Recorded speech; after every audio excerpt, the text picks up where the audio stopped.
I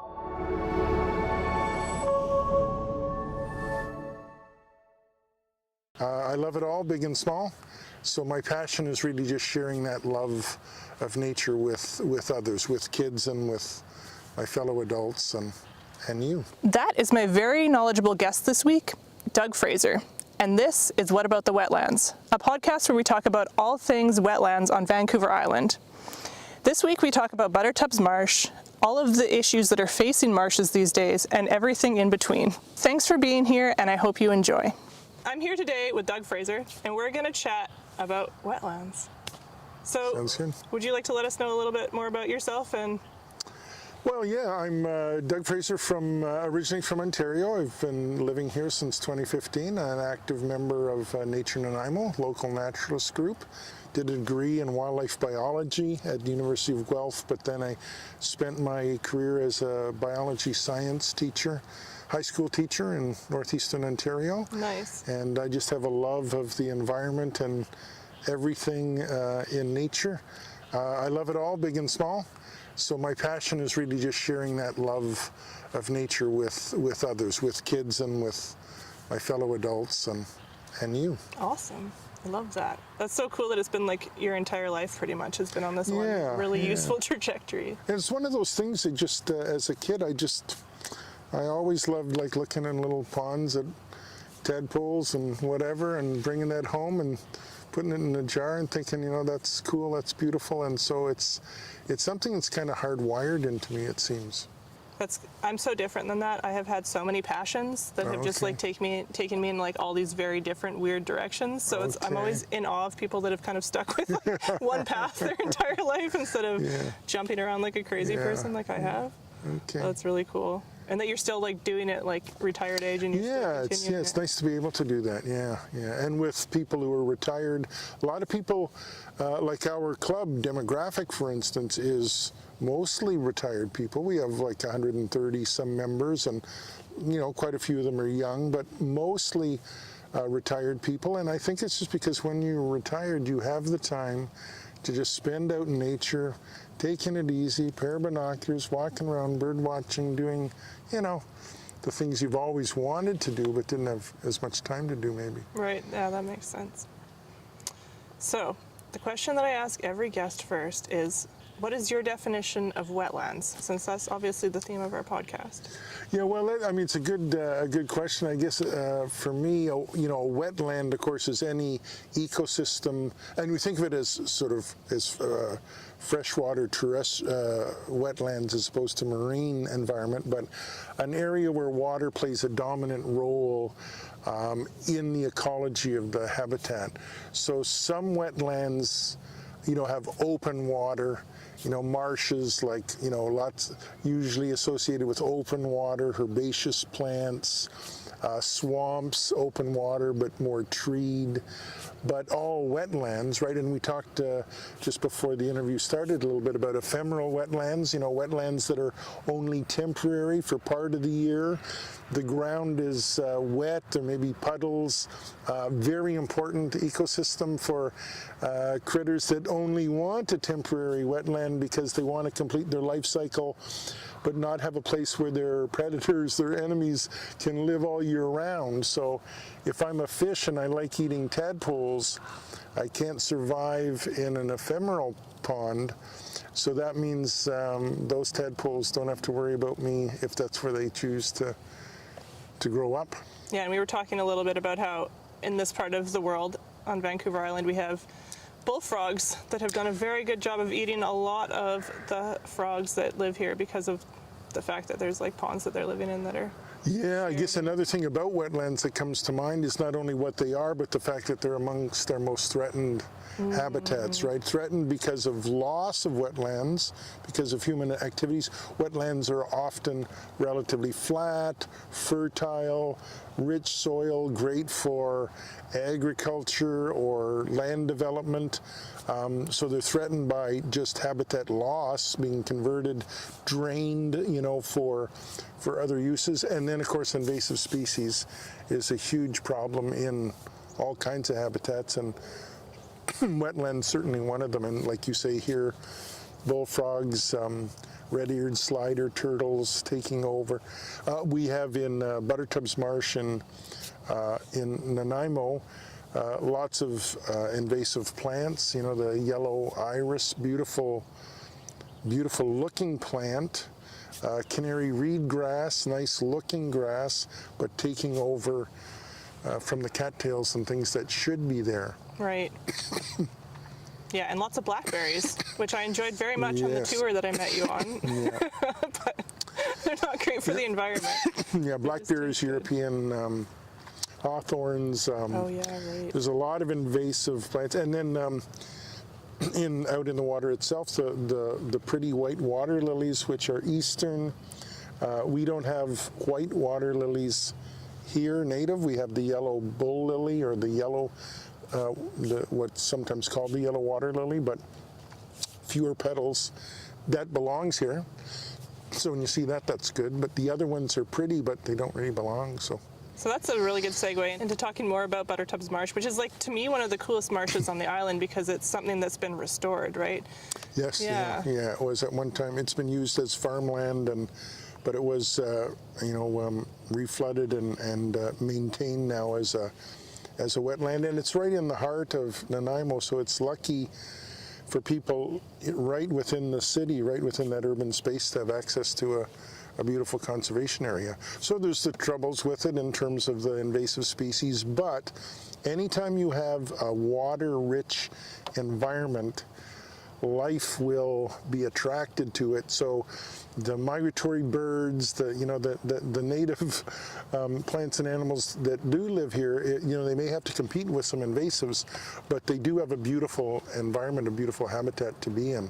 So it's great for the wildlife, and then of course it's also good for water control and all those kinds of human interests as well. So Buttertubs Marsh, the whole area was actually purchased by Hudson's Bay Company in the 1800s and drained and turned into farmland, and then it was also used as training grounds for, like, military activities during the wars. And then from my understanding, in 1975, Nature Trust of BC actually purchased the land because it was slated to be turned into a bunch of homes, and people decided that it was more important to keep it and turn it back into a wetland than it was to have that amount of land and that, like, fertile of land turned into homes. So that's pretty cool. And it was one of the very first, I think it was maybe literally the second land purchase ever by the Nature Trust of BC. Oh, no So it's way. a very sort of a significant purchase for them. And they purchased what is called the East Marsh in Buttertubs, and that's sort of the one with the trail around it that's kind of really well known, what we think of as Buttertubs, fair bit of open water. But then later on, the city and Ducks Unlimited purchased what is called the West Marsh, so immediately adjacent to it, not as much open water, but they've also, so now they've sort of almost doubled the size of Buttertubs, and the West Marsh doesn't have much access, so it's like less human impact there, but collectively it's quite a large preserved area, which is beautiful. And of course it's a conservation area because the Nature Trust purchased it to conserve it. So I think a lot of people think of it as a park, as a city park, but it's not a park. It's a conservation area, so its main role is for the protection of wildlife, of the native flora and fauna that live there. Interesting. So from a functional standpoint, would, like, a conservation area just means that it doesn't cater to people the way that a park would? Is that essentially? Yeah, like, it's privately owned in a sense by the Nature Trust, and they allow people to use it, to walk around, to enjoy it, but the priority is always to, you can enjoy it as long as you don't infringe on the conservation aspects of it. So it's, first and foremost, it's there to protect the wildlife. And if people want to walk around it, go bird watching, doing non-consumptive things, then that's fine. But that's one of the reasons that dogs aren't allowed, bikes aren't allowed, because it's not a park for everybody to use. It's a park to enjoy the wildlife that's there. Yeah. And we're lucky. I mean, we're super lucky to have it. It's so nice and so accessible, and it's also one of the things that's kind of nice about wetlands, marshes, whatever, because they're generally flat. It's great for accessibility, so that those trails, you know, they're like wheelchair accessible trails. And you know, during COVID, when people you know, needed to get out and about, and you know, it's a good place to go for a walk, get a bit of fresh air, a little bit of exercise. And you may know, I think it started in BC, the you know, you can now go to your doctor and literally get a prescription for nature. And it's funny because everyone knows, you know, going for a walk around a marsh is probably good for you. But if a doctor writes you a prescription and says you shall spend 40 minutes a week walking around, people are more likely to do it, and then it's good for them. It's good for the conservation area because it shows that people value it. So it's all beneficial. And yeah, I didn't even think about that for the doctors. My sister's a clinical counselor, and I think she actually prescribes walks like that for people. So yeah.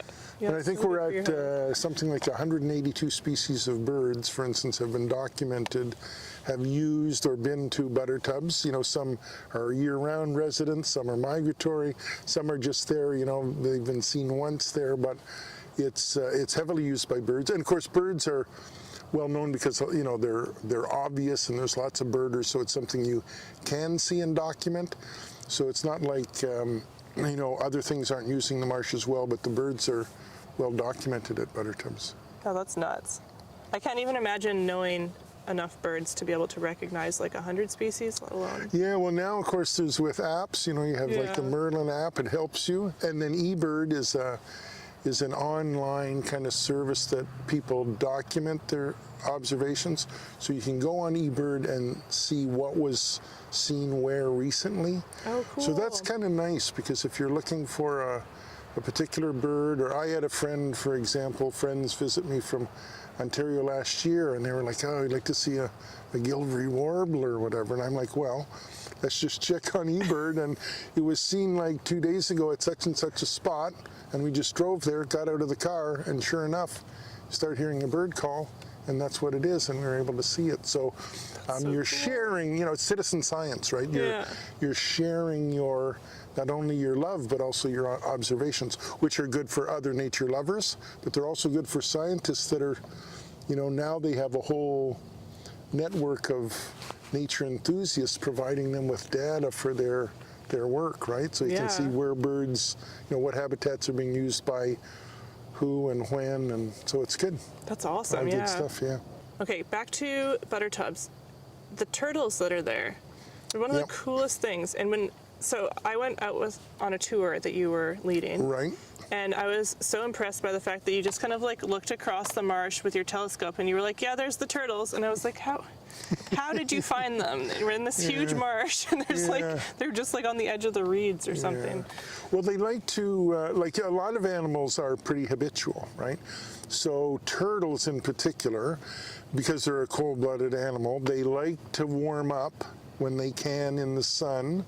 And so they pull out on, you know, little basking sites on logs or the edges, and if you're there often enough, you know their kind of favorite spots. And so that's, you know, that's where you look, and sure enough, if it's a nice sunny day, there's a pretty good chance they'll be there. And so we have, in Buttertubs, we're lucky we have the western painted turtle. Now the western painted turtle, there's like I'm going to say kind of like subspecies, you know, there's different, so the coastal western painted turtle population is quite at risk. So the western painted turtles that we have at Buttertubs, you know, it's a pretty rare sort of threatened group, because wetlands are threatened, right? They've lost most of their habitat. And because people do release pet store the red-eared slider turtles, which in an environment like Vancouver Island, without a winter like Ontario, they're like, hey, you know, we can live here all year round. And so then they compete with the western painted turtles. But in Buttertubs, we still have lots of western painteds that seem to be successfully nesting, and we try and protect their nests. They're one of these things that, you know, when something, finds the nest and eats the eggs, you feel bad, but of course, that's what they're trying to do for a living. The skunks or raccoons or whatever are trying to feed on turtle eggs, but because they're endangered, we're more worried about the turtles than the skunks, the raccoons kind of thing, or the raccoons. So we try and protect them when we can. Have the boxes been fairly? They've been quite successful, yeah. And at one time we just put down sort of mesh, but these little sort of wooden frame covers now that have a little slot that the little turtle hatchlings can get out, but they're kind of heavy enough that they prevent things like raccoons from easily flipping up and eating as good. Now those turtles are kind of cool too, because they hatch kind of in the summer, fall, and they stay underground in their nest hatched. And they're like, well, we're not supposed to go anywhere till next spring.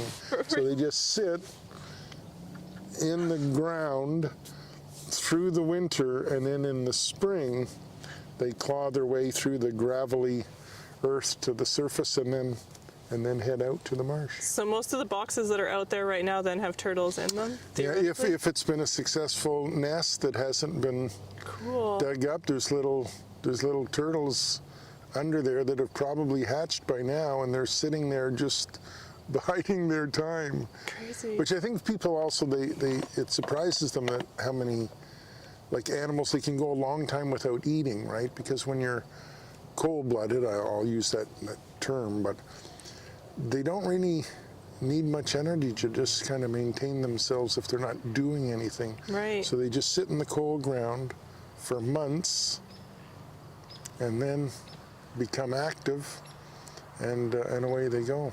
Yeah. They have a tough life though, because when they're little, they're pretty vulnerable. Yeah, I bet. They're probably really tasty for a lot of animals. Yeah, and they're small enough to go down, like say the mouth of a bullfrog. Whereas once a turtles are interesting, right? Because once they get to be adult-sized, they have very few predators. So they live a long time if they reach adulthood. Right. So it's kind of like a crapshoot, when you're little, good luck to you as a little turtle, because lots of things like eating you. But if you manage to make it to adult size, then hey, you're pretty good, yeah. There aren't too many things that can eat you. Do you know how long the western painted turtle lives? I'm not sure. It would be decades though, for sure. Yeah, they would they could live to be decades old for sure. That's pretty cool. We need to teach them how to eat bullfrogs. Yeah. Sounds like. Well, and they may eat bullfrog tadpoles, but the problem is like with any invasive species, the reason they're successful, they've come, and people I think are often surprised, right? Because they come to an environment where everything else is adapted to that environment. But the problem is, if you're adapted to that environment, so are all of your competitors and your predators and your diseases. Right. If you come to a new environment, there's a pretty good chance you won't be well adapted to it, and we don't hear anything about you. But if you like the environment, you've left all your predators and diseases behind. So all of a sudden you have a competitive advantage, because the things that recognize bullfrogs as food, they're not here. Yeah, fair enough. So, we still have some birds, like, herons and whatever, that look at a bullfrog and go, okay, I can eat that. But a lot of things don't, because they're going, I don't, that doesn't look quite right to me. Weird. So, and same like with a plant, so like it is, something that eats, the leaves of, a yellow water lily might not eat the leaves of a white water lily. So the white water lilies show up, and it's not like they're better at growing than the yellow water lilies. It's just that nothing's eating their leaves. They're just like so under they're the like, radar. okay. So they're more successful. That's crazy. I never even thought about that, but that makes a lot of sense. Yeah, that's the main reasons invasive species are successful, is they just don't, they've left their enemies behind. And then, of course, some, the way we try and control some invasive species is to introduce pests that feed on them, hoping that they don't feed also on the native species. And that sometimes works, sometimes doesn't, but that's a difficult call to make.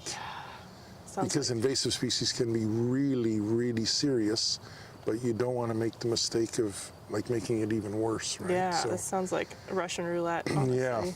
Yeah. Do you have any examples of when that's actually worked?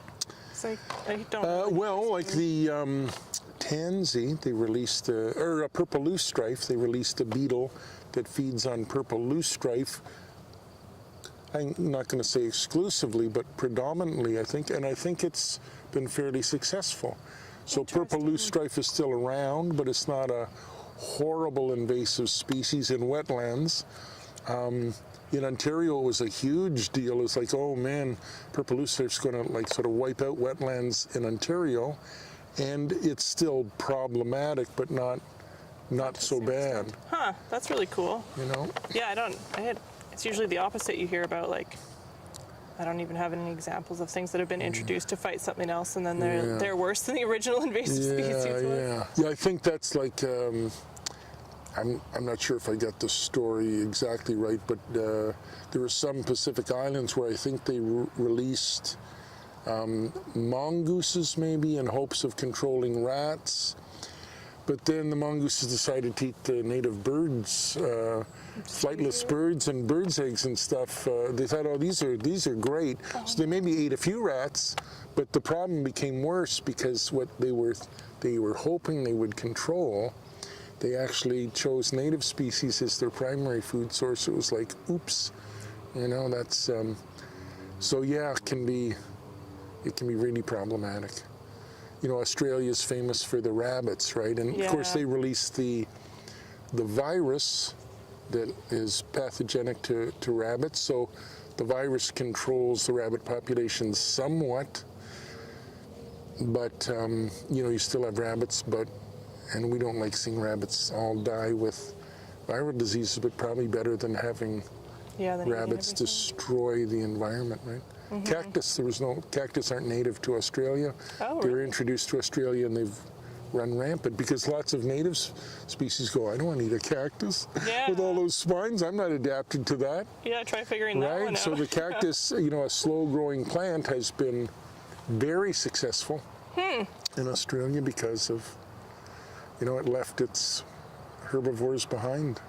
Interesting, and I wonder because like cacti hold so much water in a desert, I wonder if it actually adds to the environment. Like I wonder if they'd be considered invasive or if it's just like they're kind of a it's species. kind of invasive in the sense that anything that's growing there is taking up space for something that was native. Yeah. So in that way, it's like, if you have a big patch of blackberries and people say, well, the birds are feeding on the blackberries. It's like, well, yeah, those birds that are feeding on those blackberries, they're doing okay, but what used to be there growing and what fed on that, because that might not be doing too well, right? Mm-hmm. So you always have, you're always going to lose something when you have an invasive species because it takes up room. But I wonder if in Australia, because there's so much desert space, if it has taken up that or if it has taken from other plants.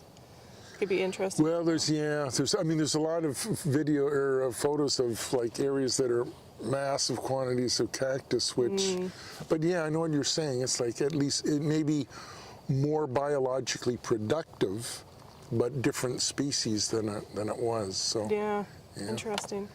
Now I'm gonna have to do more research on that after this. Yeah, that's good. Yeah, there's a lot of examples of invasive species running wild, and it's. Well, I suppose next to climate change and I guess habitat loss, but it's arguably maybe the second or at least the third worst or biggest threat to biodiversity on the planet. After climate change and possibly human habitat loss, invasive species are wiping out native species around the world, sort of everywhere. And it's like the bullfrogs. Once the bullfrogs get into Buttertubs, that's it. You can't get rid of the bullfrogs unless you kill off everything in Buttertubs to kill off the bullfrogs. So they're invasive species are extremely difficult to control. So it's a very serious problem everywhere. So Buttertubs hasn't had issues with bullfrogs then? Oh, it has, yeah. Oh, okay. Yeah, we no longer have well, I don't know if there's none, but there's essentially no red-legged frogs in Buttertubs anymore, when that would have been a common native species, but the bullfrogs have essentially eaten them all. And so yeah, we have lots of, and when you walk around the marsh, wherever there's thickets of Himalayan blackberries, which is a lot, that used to be something else, and whatever used to pollinate those plants, they're, if they can pollinate Himalayan blackberries, well, it's a good and a bad thing. It's like it's good for the Himalayan blackberries. Maybe it's good for the pollinators, but it's also good for the invasives. So, so you just have to live with those invasives. You try and keep out the invasives you can, new ones. Things that have become really well established, you just try and live with them to the best you can. Yeah, try to manage the ones you can manage. And but something like bullfrogs is really, you just try and keep them from spreading to anywhere else. But that's hard to do. Just on an aside, but as an example, though, we're talking about cactus in the Galapagos. They're like famous for the Galapagos tortoises, right? Yeah. And there's many islands in the Galapagos archipelago. Some of them had native tortoise populations, some of them didn't. The tortoises like eating the big prickly pear cacti. So the cacti that grow on islands where there have always been, well, at least for, say, a million years, tortoises, they have lots and lots and lots of spines at the base because they know that the tortoises want to eat them. Right. But the cacti that live on islands where there are no tortoises, they don't have as many spines. Because it's like we don't have anything on these islands that really eat us. Yeah, why would you need so they have more spines where they need them to protect themselves from the tortoises. And then there's tortoises, there's two main kinds of tortoises. The tortoises that live on islands where there's a lot of cacti, and the Galapagos is kind of deserty, a lot of it. Right. So some islands, the prominent vegetation are cacti. So the tortoises that live on islands with cacti, they have what's called a saddle-shaped carapace, and they can reach high up and feed on the cacti. But if you live on a lush island in the Galapagos and you're a tortoise, it's wetter and there's like grass, and you can feed on vegetation that's low, and they don't stretch their necks up. So they have like what looks more like a regular sort of turtle tortoise shell, because their heads, they don't stretch up. They just feed down on the ground. So you can tell what kind of island they're from and what they feed on just by looking at the shape of their shell. That's pretty cool. Yeah. So they're a famous creature for. I feel like I need to be like making a list of all the things I have to go research after this interview. Go start deep diving on all the different biology stuff. Yeah. You must have been a good teacher. Sorry, well, I get sidetracked because I love it all. That's the thing, right? That's what we're here for. Is chatting about all the different weird biology stuff. I love it. I do have a question about wetlands for you, though. Yep. Back to that. So being that you spent most of your life in Ontario, but then you moved here and have spent so much time in the wetlands here, what do you find is like the biggest difference between Ontario wetlands versus like Vancouver Island wetlands? Well, they're sort of surprisingly similar in many ways. Just sort of during the peak of the summer in Ontario, a wetland is kind of pretty active like it is here. I mean, I think like the biggest difference has to be the winter, right. In Ontario, where I live, the wetlands all freeze over, and so things have to be able to survive being dormant for, half the year. So if you're a turtle, you just live down in the mud and you're just, we had in Ontario, I think they called them the Fabulous Five, these frogs species that live in the woods, and they just freeze. So like the wood frogs, in the fall, they just go dormant, and then they're just like little frozen hockey pucks all winter long, like maybe, they're, minus 20, and they're just in the leaf litter, frozen, and then in the spring they warm up and just hop around. And here, life's active it slows down when it's colder, but it doesn't have to stop. So you have there's always something going on here, whereas in Ontario, it comes to a stop. And so it's sort of sped up, like the life cycle of everything in Ontario is fast. Whereas here, and because it's cooler, right? It's funny because even though it's warmer, like even where I was in northeastern Ontario, in the summer, it's much hotter than it is here. Right. So I say, our tulips or our crocuses are up, but they grow very slowly. And I tell them, it's like it's minus, or let's say it's +6, +6, +6, +6. Next week it'll be +8, +8, +8. The next week +9, +9. In Ontario, it goes from, -10, and in 2 months it's sort of +10. So like a dramatic increase in temperature, and things then go really, really quickly. Right. Whereas here, it's much more gradual change. So that's been it's kind of unusual for me to see that sort of. I expect spring to be an explosion of life. Spring forward. Whereas here, some things are active, in February, other things are active in May. Whereas in Ontario, it's all sort of May and June is it, Yeah. Like we didn't get leaf out until, where I live, until.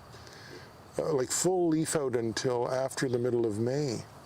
And if you don't have any leaves out, like in a lot of deciduous trees now, and that's a little bit of biology there too, coniferous trees, evergreen trees, their needles, they keep their needles, but they're not doing anything when it's cold. Right. It's just we don't want to have to regrow them.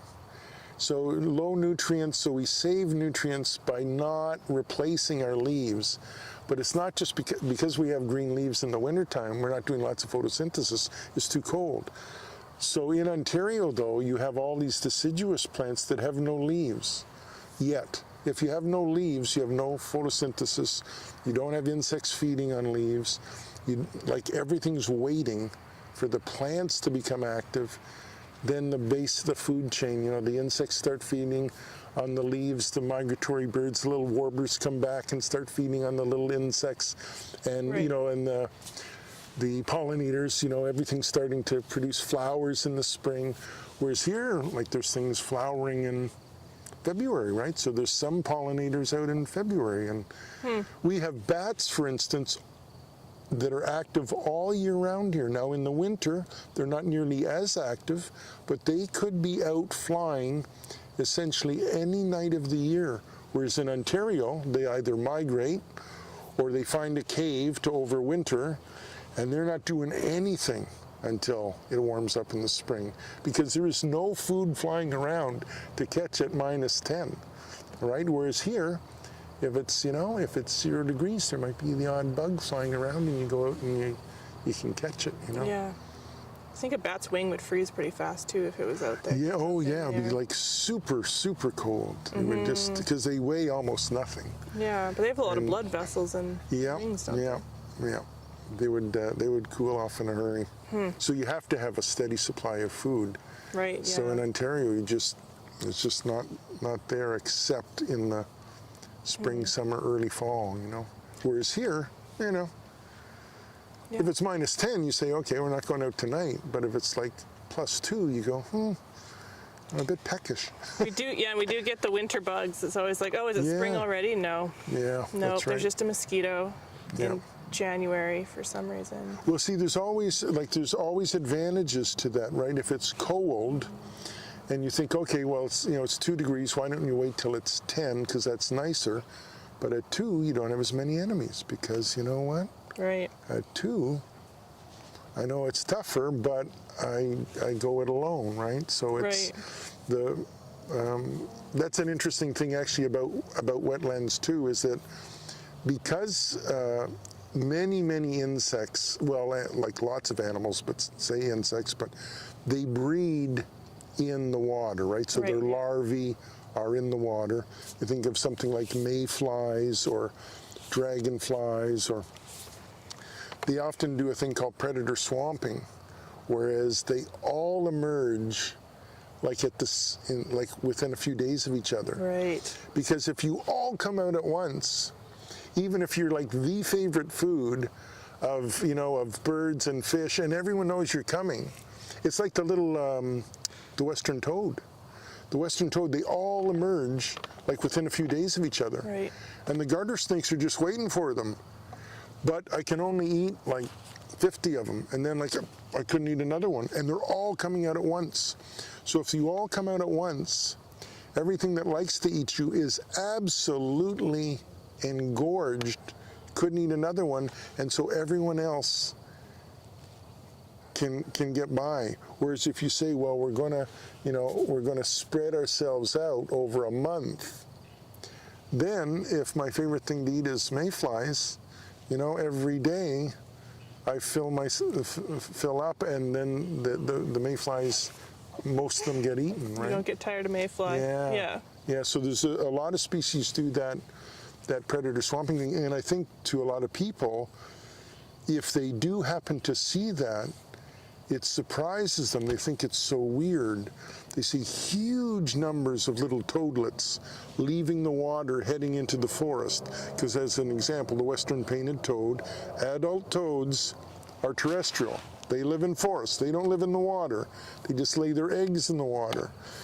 But to enter the forest, they all leave sort of at once, and if you see it, it just seems surreal. It's like there's thousands and thousands and thousands of little toadlets all coming out of this one lake, and you think it's some bizarro thing, and they're so cute, yeah. But they're just doing their thing, and you'll never see that again until, if you're back in the same spot, a year from now. Right. Kind of thing, yeah. Yeah, that's super cool. I've seen that in Cumberland coming up. Yes, Cumberland has a famous lake there that... And they cross the mountain bike trails. Yes, that's right. And the mountain bikers, like they're a really good organization where they have, during the emergence, there's posts, please, there's going to be little toadlets around, stay off this trail, please, for this week and a bit kind of thing. Yeah. Which is a little bit hard to predict because every year it's not at exactly the same time. So you have to be monitoring for when they do that, because then for that sort of just several days, they're really vulnerable. Mm-hmm. And mountain biking, their little toadlets are just hopping across the road. Everywhere, yeah. They just took over the whole trail, and it was we didn't see any warning signs. We just came down this hill that was pretty close to the lake, and all of a sudden there's just toads everywhere. Yeah. I wanted to stop and hang out with them, but yeah, they're really cute. There's we have quite a few toads at Morel Sanctuary at that lake, and Westwood Lake has a population. But yeah, they're really famous in Cumberland because of that huge emergence, and then on all those trails they show up. Yeah, that's super cool.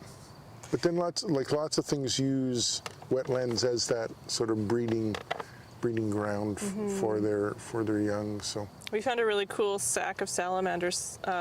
Salamander eggs at Hamilton Marsh. I guess it was May at one of the tours. But they were really cool because I guess the water was so dark that usually they're clear, the egg sac, right? But they were a dark tea color. Because I guess they'd absorbed a bunch of the nutrients out of the water, so that was pretty cool.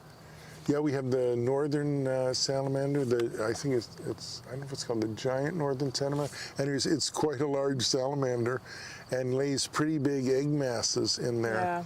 Yeah. And they're interesting, because frog eggs and salamander eggs, you look at them and they're sitting in warm water for days, and they in a sense, they don't go bad, right? Right. You think there must be some interesting chemistry going on there that pharmaceutical companies, people would be interested in knowing what's keeping them from from fungus, like water molds or something, infecting them. Sorry, but the salamander eggs have a fungi, or maybe it's not a fungi, maybe it's an algae that they have a symbiotic relationship with. That protects them. Yeah.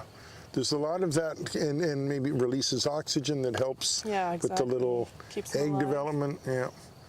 And we have little salamanders too. There's little salamanders that have evolved to be completely terrestrial, right? And they just lay eggs in the leaf litter, and the egg, instead of hatching, like the outside doesn't hatch, but a little goes through a tadpole life cycle within the egg, and it has little gills and it grows a little tail, and then it emerges as if it had been in the water, but it sort of bypassed that. And of course that's a good strategy to avoid being eaten in the water, but That's cool. you have to have a very damp environment, right?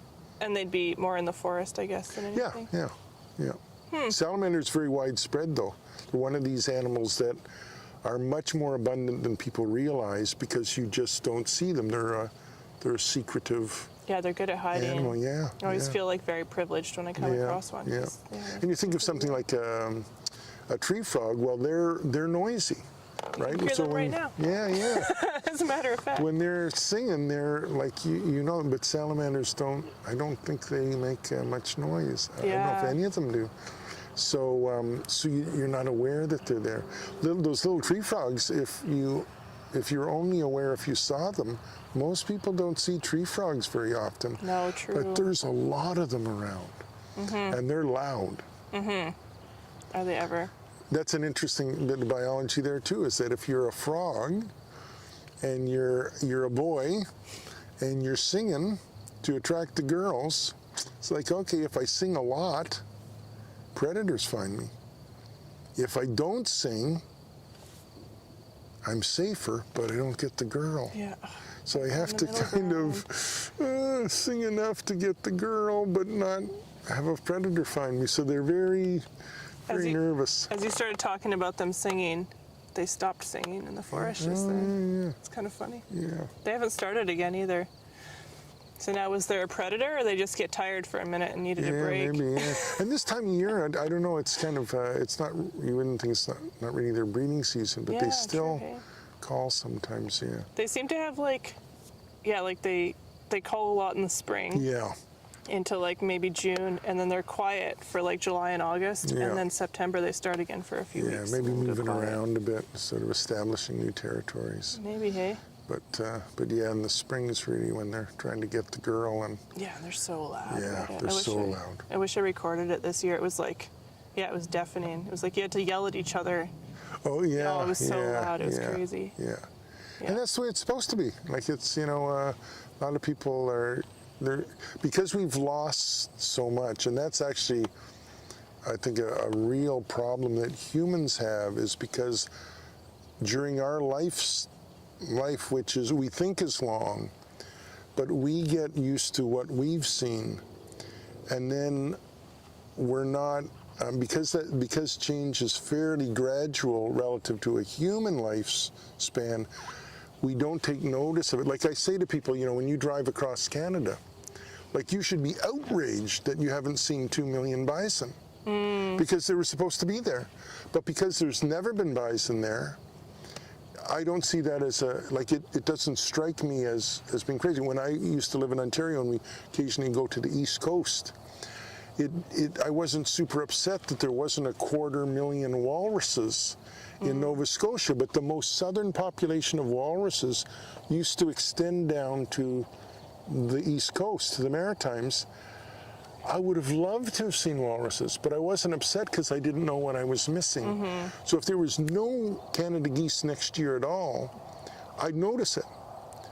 But if there's gradually less and gradually less, then 50 years from now, if a common species goes extinct or vanishes, people won't be upset by it because it will be such a gradual thing, even though over 100 years, it's like, it's gone from being super abundant to disappearing, which if that happened in a year or two, people would be outraged. But they're not, because it's gradual. Yeah, so it's kind of like here, it's sort of, you take people around, you show them lots of bald eagles, and I sort of say, well, but I don't know how many there should be. Like, is this good? Right. Or is it really like terrible? Maybe there should be 5 times as many bald eagles. Right. Even though you say, oh yeah, there's lots of bald eagles on the West Coast. It's kind of like, well, maybe, so how do we it's hard to judge. That's why keeping records is, is very, very beneficial. And yeah, that's fair. Probably easier now that we've got so much citizen science too. Yeah, it helps, And things like those frogs, they seem like there's a lot of them, but maybe they're supposed to be, right? Yeah, for sure. Right, so maybe there used to be more. It's number. like, yeah. Yeah.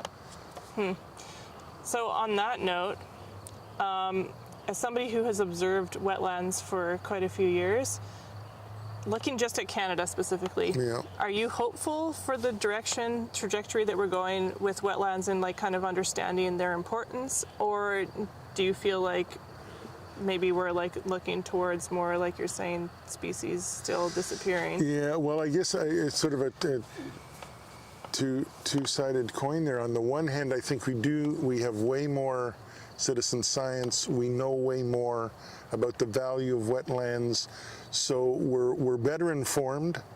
We know how valuable they are, but the threats to the wetland, growing human population, development pressures, climate change, and invasive species mean that I don't think wetlands are in a good place because it's so difficult to protect them. But we know what we need to do.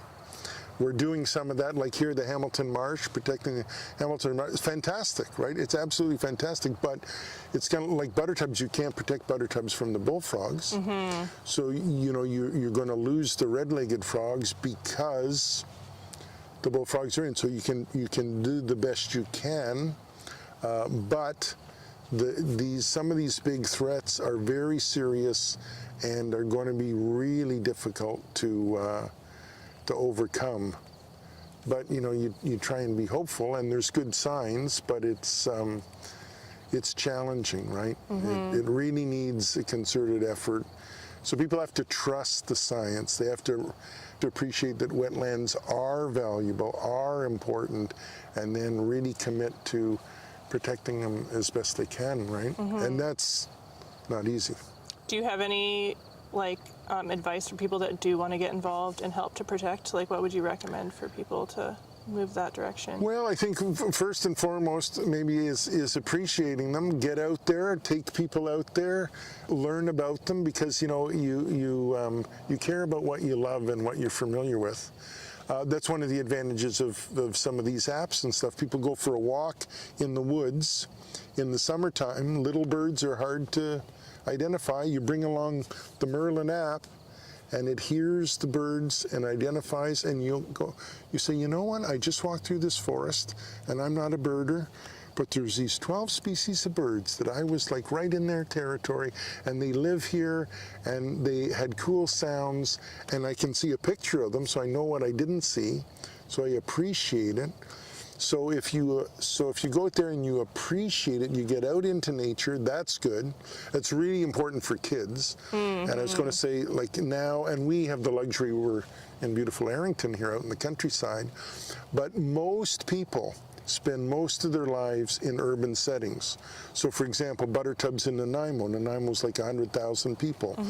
Most people spend most of their lives in cities. They don't get out into remote nature, so they need to experience nature right in their backyard, in Buttertubs, beautiful trees along their streets, right? Pollinator gardens, right? And then once they appreciate that, then they have to just, kind of vote,